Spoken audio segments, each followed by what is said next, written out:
जय दशामा। आज का टॉपिक है अपने दिल की बात करना चाहते हैं तो ये कोई भी पर्सन हो सकता है।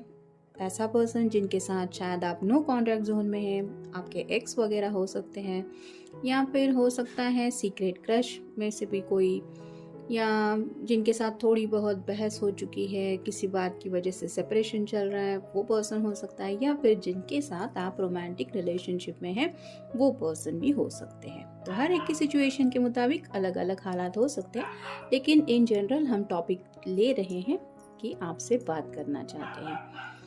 तो 3 डेक हैं, तारों में से लेंगे 6 कार्ड्स, ओरेकल में से भी लेंगे 6 कार्ड्स, और लव मैसेजेस में से लेंगे 3 मैसेजेस। जनरल रीडिंग है और कलेक्टिव भी, तो आपके साथ जितना रेजोनेट हो उतना आपको ले लेना है।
जैसा कि हमारा टॉपिक है कोई अपने दिल की बात करना चाहता है, तो पहला कार्ड मिला है 4 ऑफ कप्स का, वाटर साइन, कैंसर, स्कॉर्पियो या फिर पाइसेस। इस पर्सन के सामने 3 ऑफर्स है, यानी कि हो सकता है इनके इर्द गिर्द काफ़ी सारे लोग हैं जो इनके साथ ज़िंदगी में आगे बढ़ने को लेके इंटरेस्टेड हैं।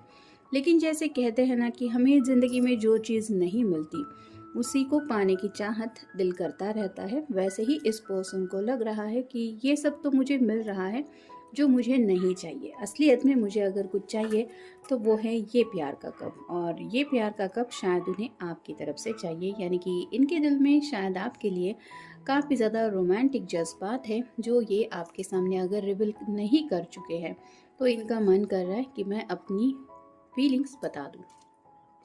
फिर है 2 of wands, fire sign, Aries, Leo या फिर सैजिटेरियस। जैसे यहाँ पे ये झांक के अंदाज़ा लगाने की कोशिश कर रहा है, वैसे ही इनके मन में काफ़ी कुछ दुविधा है और उस दुविधा में ये फंसे हुए हैं। कुछ शायद डिसीजन मेकिंग करना चाहते हैं, ये ज़िंदगी से जुड़ी भी कुछ बातें हो सकती हैं, या फिर इस रिश्ते में आगे बढ़ने को लेके भी बातें हो सकती है, लेकिन फैसला कुछ करना है और इसीलिए शायद आपसे डिस्कशन करना भी उनको ज़रूरी लग रहा है। फिर है 9 of wands, fire sign, Aries, Leo या फिर सैजिटेरियस। काफ़ी ज़्यादा सोच चुके हैं एक्शन प्लान को लेके, और इतना ज़्यादा सोच चुके हैं कि शायद इनको अब सिर दर्द होने लगा है।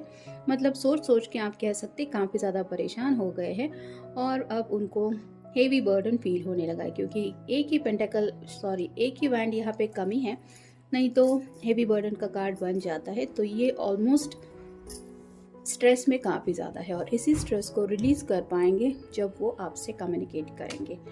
फिर है 7 of swords, air sign, Gemini, Libra या फिर एक्वेरियस। यहाँ पे भी आप देख सकते हैं दिल के पास इस पर्सन ने काफ़ी सारी सॉर्ड इकट्ठा करके रखी है। तो अपने दिल के जो जज्बात है, हर किसी के जज्बात तो एक जैसे नहीं हो सकते, लेकिन रोमांटिकली जब कोई किसी से प्यार करता है तो फीलिंग तो ऑलमोस्ट सेम ही होती है, यानी कि वो रोमांटिक ख्यालात कुछ अलग नहीं होते। वैसे ही ये कुछ अपने दिल की बातें आपसे डायरेक्टली कहना चाहते, अगर इन्होंने अब तक नहीं कही है तो। और अगर ऑलरेडी ये सब क्लियर कर चुके हैं तो राइट नाउ वो क्या फील करते हैं, ज़िंदगी में आगे बढ़ने को क्या लेके सोच रहे हैं, शायद ये बातें वो डिस्कस करना चाहते हैं, या फिर कुछ फैसला ज़रूरी है जो ये लेने के लिए आपसे कम्युनिकेट करना चाहते हैं। नेक्स्ट है द हैंगमैन। स्टक फील कर रहे हैं और आपके पॉइंट ऑफ व्यू को समझने की कोशिश कर रहे हैं। जैसे यहाँ पे उल्टा ये लटका हुआ पर्सन है, यानी कि इसका जो नज़रिया है वो दुनिया से काफ़ी ज़्यादा अलग है, वैसे ही आपके नज़रिए से हालात क्या है या फिर आपके नज़रिए से इस पर्सन के इम्पोर्टेंस क्या है आपकी लाइफ में, ये सब बातें वो जानने में इंटरेस्टेड है। साथ ही साथ आप दोनों के इस रिश्ते को लेके भी आपने क्या सोचा है ये भी वो समझ नहीं पा रहे हैं, और ये क्लैरिटी उनको तभी मिलेगी जब वो आपसे सीधे सीधे बात कर पाएंगे। और फाइनल कार्ड है 6 of cups, water sign, Cancer, Scorpio या फिर पाइसेस। जो भी पर्सन है जिसको भी बात करने का मन हो रहा है, उसने शायद आपके साथ जो वक्त बिताया है वो वक्त उसके लिए आज भी बहुत ज़्यादा मायने रखता है। उसको ऐसा लगता है कि इससे ज़्यादा हैप्पीनेस उसको छोटी छोटी बातों में कभी नहीं मिला था। जैसे ये गार्डन में खेल रहे बच्चे लेकिन अपनी ही धुन में ये मस्त है, वैसे ही उनको एक ज़िंदगी का अलग ही पॉइंट ऑफ व्यू समझ में आया जब उन्होंने आपके साथ टाइम स्पेंड किया। और ये जो सिंप्लिसिटी उन्होंने दिल से फील की, यही ज़िंदगी की असली सच्चाई है, ये शायद वो समझ रहे हैं। और मे बी इसी हैप्पीनेस को पाने की ज़िंदगी भर के लिए उनकी चाहत है, और शायद इसीलिए मे बी ये आपको कुछ पूछना चाहते हैं कि क्या आप ज़िंदगी भर उनका साथ निभाएंगे या फिर जो कुछ भी बातें हैं। अब देखते हैं बाकी के कार्ड्स हमें क्या बताते हैं। हेवी बर्डन, जैसे कि मैंने कहा कि काफ़ी ज़्यादा सोच सोच के परेशान हो चुके हैं, इतना ज़्यादा कि अब इन जज्बातों का, इन इमोशंस का, इन सब बातों का बर्डन फील होने लगा है, और ये बर्डन वो रिलीज़ करना चाहती है। यानी कि फाइनली जो कुछ भी दिल में है, जो होगा वो देखा जाएगा, लेकिन एटलीस्ट ये पछतावा तो नहीं रहेगा कि मैंने अपने दिल की बात कही नहीं। तो इस बर्डन को रिलीज़ करना चाहते हैं। फिर है स्पीड, अब तक शायद किसी बातों की वजह से काफ़ी ज़्यादा डिलेज हुए हैं, इनको लग रहा है ज़िंदगी में आगे बढ़ने को लेके, लेकिन अब ये एक तेज़ रफ्तार के साथ आगे बढ़ना चाहते हैं। यानी कि लव लाइफ में भी अगर ये आपके साथ इस रिश्ते में इन्वॉल्व हैं तो अब ये स्पीड लेके नेक्स्ट लेवल तक जाने के बारे में सोच रहे हैं।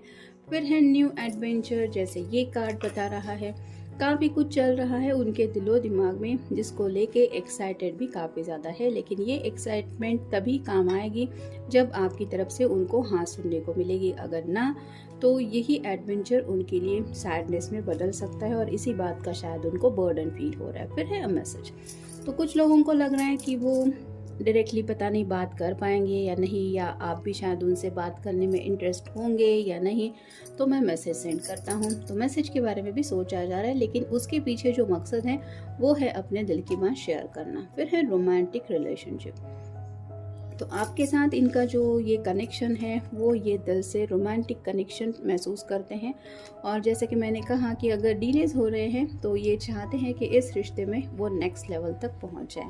और फाइनल कार्ड है गिविंग अप, कोई तो है जो इस रिश्ते में गिव अप कर रहा है, या तो आपकी तरफ से हो सकता है या फिर इनकी तरफ से। और अब जब ये उस एंगल से इस रिश्ते को देखते हैं तो शायद ये आपको मे भी समझाना चाहते हैं कि प्लीज़ डोंट गिव अप। और अगर आपको कोई प्रॉपर आंसर चाहिए कि ठीक है तो उसके लिए तुम क्या करने वाले हो या फिर क्या सोचा है, तो उसके लिए भी इन्होंने क्या प्रिपरेशन की है, ये भी सब शायद वो अब बताने को तैयार है। नेक्स्ट है आई फॉरगिव यू, तो मे बी किसी ने किसी का दिल तोड़ा है और इसीलिए ये चाहते हैं कि अगर रिश्ते में आगे बढ़ना है तो माफ़ करके आगे बढ़ा जा सकता है, लेकिन उसके लिए पहले तैयारी होनी चाहिए कि हाँ हमें एक दूसरे के साथ आगे बढ़ना है।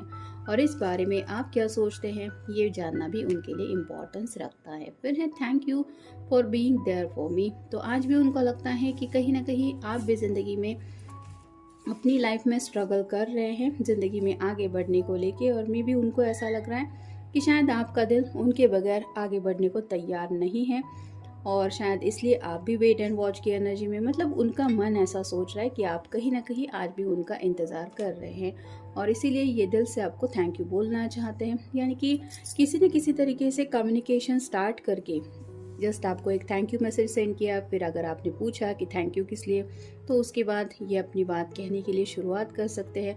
और सच में उनको शायद यही लग रहा है कि आप उनके बगैर आगे नहीं बढ़ रहे, या फिर आपका दिल भी रेडी नहीं है। और नेक्स्ट है यू बिलोंग टू मी, तो ये पर्सन दिल से फील करता है कि आप दोनों का जो रिश्ता है वो हार्ट टू हार्ट कनेक्शन है, और आप अगर किसी के हैं तो ये सिर्फ उनके जज्बातों से जुड़ी बात है। यानी कि ये डायरेक्टली आपको कहना चाहते हैं कि तुम बस मेरे हो या तुम सिर्फ मेरी हो, और यही सब बातें वो सामने से कहने के लिए शायद अपने दिल की बात आपको बोलने के लिए सोच रहे हैं, लेकिन समझ में नहीं आ रहा है उनको कि बात करें तो कैसे करें, क्योंकि शायद नो कॉन्टैक्ट जोन में कुछ लोग हो सकते हैं, किसी ने किसी को ब्लॉक करके रखा हुआ हो सकता है, कोई किसी का एक्स हो सकता है, किसी का किसी के साथ झगड़ा हुआ हो सकता है, छोटी मोटी बहस हुई हो सकती है, या फिर ब्रेकअप वगैरह भी हुआ हो सकता है, या इन जनरल कुछ ऐसे जज्बात है जो शायद इन्होंने वन साइडेड ही रखे हैं। आपको पता ही नहीं है कि इनके दिल में आखिर आपके लिए क्या है, और इसीलिए ये इस तरह से सोच रहे हैं। तो ये था आज का रीडिंग। मिलेंगे नेक्स्ट रीडिंग में।